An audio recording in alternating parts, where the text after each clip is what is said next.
Olá pessoal, meu nome é Dailson Fernandes. Nós estaremos a partir de agora com a disciplina de Sistemas Operacionais de Redes. Essa disciplina é muito interessante porque ela tem um teor prático muito grande. Então nós vamos estar tratando aqui de instalação de sistemas, configuração, redes de computadores, servidores de redes e clientes. Para começar, vamos ver o conceito do que é um sistema operacional. Então o sistema operacional, ele é uma camada que liga você ao hardware, ao computador, à máquina física. Então, se eu pegar um computador, ligar ele e ele não tiver nenhum sistema para operar, ele é inútil, não me serve de nada. É a mesma coisa de um celular sem um programinha, o sistema que faz ele funcionar. Então, nessa figura você vê aí que o sistema operacional, a função dele é gerenciar não só o hardware, como uma aplicação e a sua interação com o computador. Bom, os sistemas operacionais, geralmente, eles se apresentam em forma de interfaces gráficas muito belas. Então, eu estou mostrando aí para vocês um sistema operacional Linux, que a gente vai contemplar aqui no nosso curso, tá? A próxima tela mostra um sistema operacional que nós não temos muito contato, porque esses computadores aqui no Brasil não são muito difundidos, que é o sistema operacional macOS, que é da Apple. Aqueles computadores geralmente são brancos, que tem aquela maçã mordida. Então, você nota aqui que ele é um sistema muito voltado para o usuário final e ele é muito belo, ele tem umas cores muito bonitas e programas muito diferentes, mas no final das contas ele faz a mesma coisa que o nosso PC com Windows faz, acessa a internet, cria imagens, vê filmes, etc. Bom, o próximo sistema é muito conhecido de vocês, o Windows, criado pela Microsoft e é também objeto de nosso curso aqui. É uma interface também muito bonita, muito bem desenhada, onde tenta facilitar a vida do usuário. Bom, outros tipos de sistemas operacionais apresentam uma tela desse tipo aqui que não é muito intuitiva, porque você tem que saber os comandos. Aqui está um exemplo de um Linux, onde você tem que aprender os comandos corretamente para digitar. Essa tela é chamada de Shell. Nosso material explica bastante coisa sobre ela. Só que o sistema operacional também pode apresentar uma interface bonitinha para você, com o mouse para você utilizar. O Windows também tem um Shell. Tá aí, ó. Se você quiser acessar o Shell do Windows, você também tem que saber dar comandos. É fácil você chegar a essa tela. Vai lá no iniciar, executar, digita CMD, que você vai ver lá que ela vai funcionar, vai abrir para você e você pode dar alguns comandos de forma interativa, tá? Bom, outra categoria de sistemas operacionais, eu falei de sistemas operacionais para computadores pessoais, são os sistemas operacionais chamados embarcados. São pequenos sistemas operacionais feitos com uma tarefa específica. Exemplo, aqui eu tenho um celular, um PDA, um smartphone, que tem um Windows instalado, uma versão do Windows chamada Windows Mobile. E você pode usar com documentos de escritório, pacote Office, etc. Mas só que é um sistema totalmente limitado, feito para funcionar aqui. Por exemplo, vai ser um pouco difícil você ver filmes aí, ou então tá editando música, fazendo gravações, mas tem programas aí específicos para esse celular. Outro tipo de sistema embarcado, isso aqui é um telefone público. E note que tem a tela do Windows XP nele aí. Também totalmente desenhado para esse telefone, para auxiliar usuários em algumas tarefas. Não esqueça, esses aí são chamados sistemas operacionais embarcados. Você no seu celular tem um sistema operacional embarcado, que tem apenas a função do teu celular ali. Ligar, receber mensagem, receber ligação. Então também é chamado de sistema operacional embarcado. Bom, um sistema operacional, ele tem muitas partes. Eu vou destacar 4 partes aqui de um sistema operacional. O núcleo, chamado kernel, o gerenciador de processo, o gerenciador de memória e o gerenciador do sistema de arquivo. Bom, o kernel é o sistema operacional propriamente dito.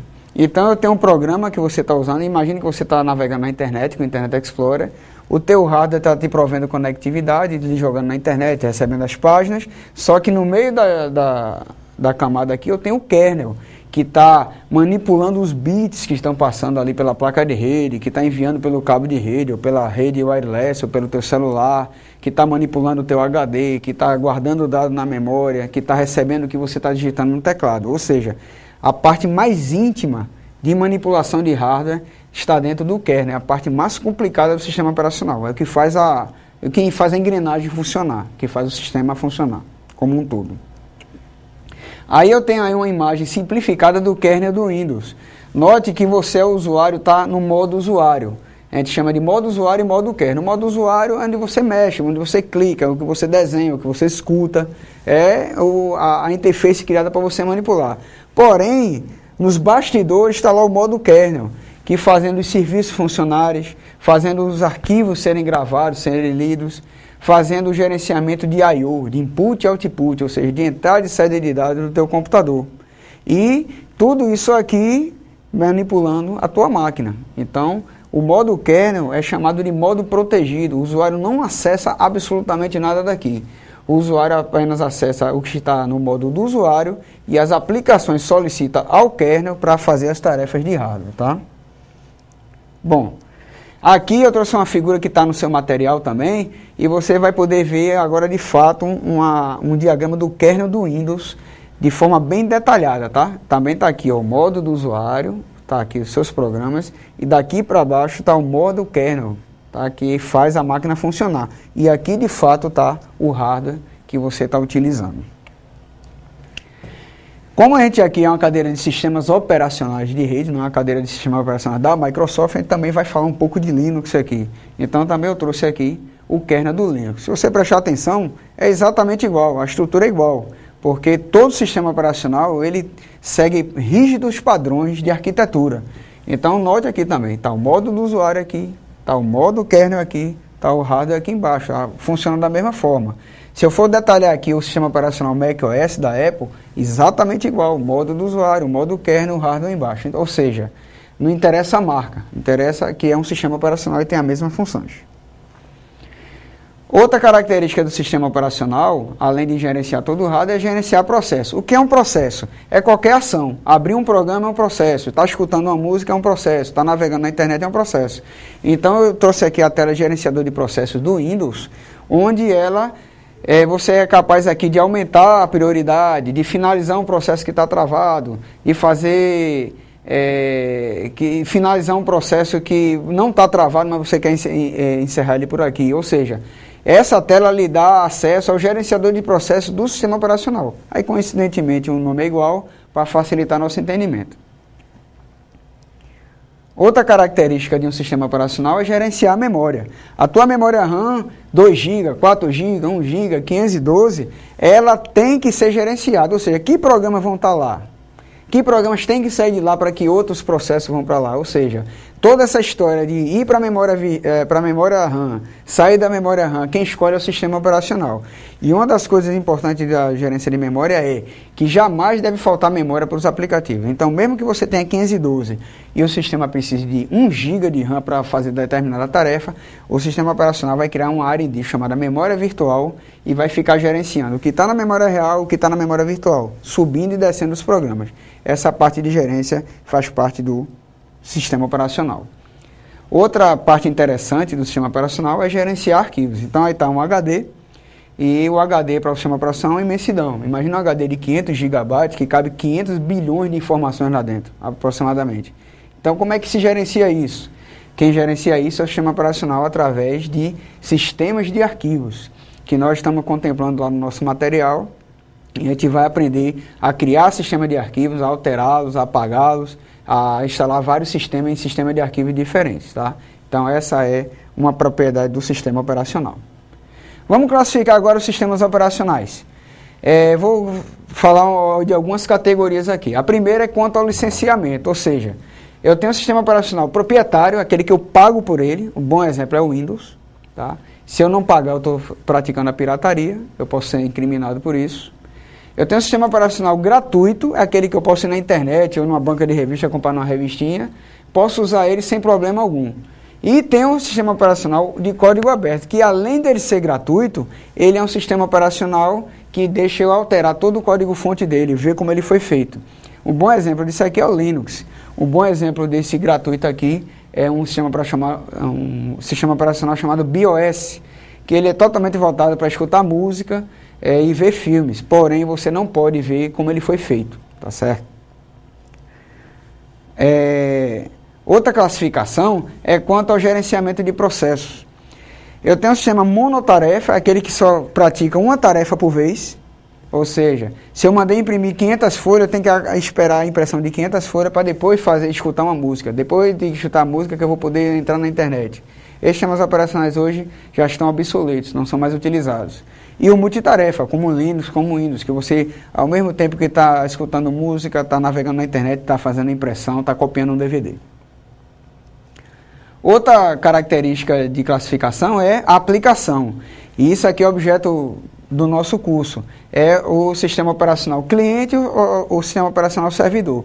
O servidor é aquele que vai disponibilizar serviço na rede. Exemplo, quando você está acessando a internet e vendo uma página, feita a página do nosso portal aqui, para ver nossas aulas, ela está hospedada no servidor. Quando eu estou na minha máquina acessando essa página, eu sou um cliente de rede. Então, nós vamos abordar os dois lados aqui da moeda. Quanto à arquitetura, vamos falar um pouco de kernel. Nosso material detalha bem aqui, mas vamos falar que o kernel ele pode ser dois tipos. O primeiro é o monolítico. O kernel é uma caixa só, onde tem todos os recursos que o software precisa para manipular o hardware. O outro tipo de kernel é chamado kernel microkernel.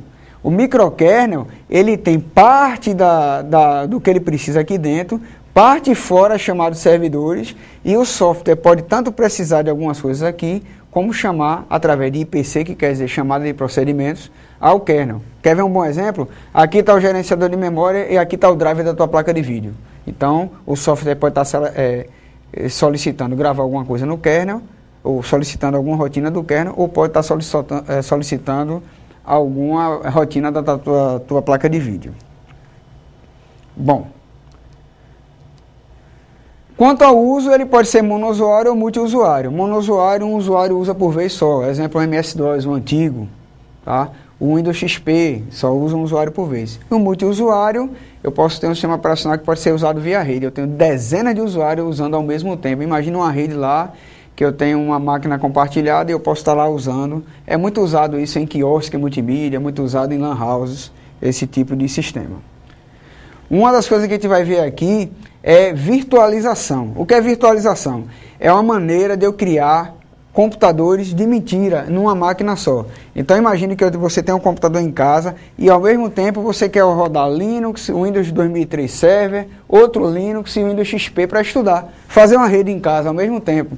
Nós vamos aprender essa técnica aqui, que é uma técnica hoje que está fazendo as empresas economizarem muito dinheiro.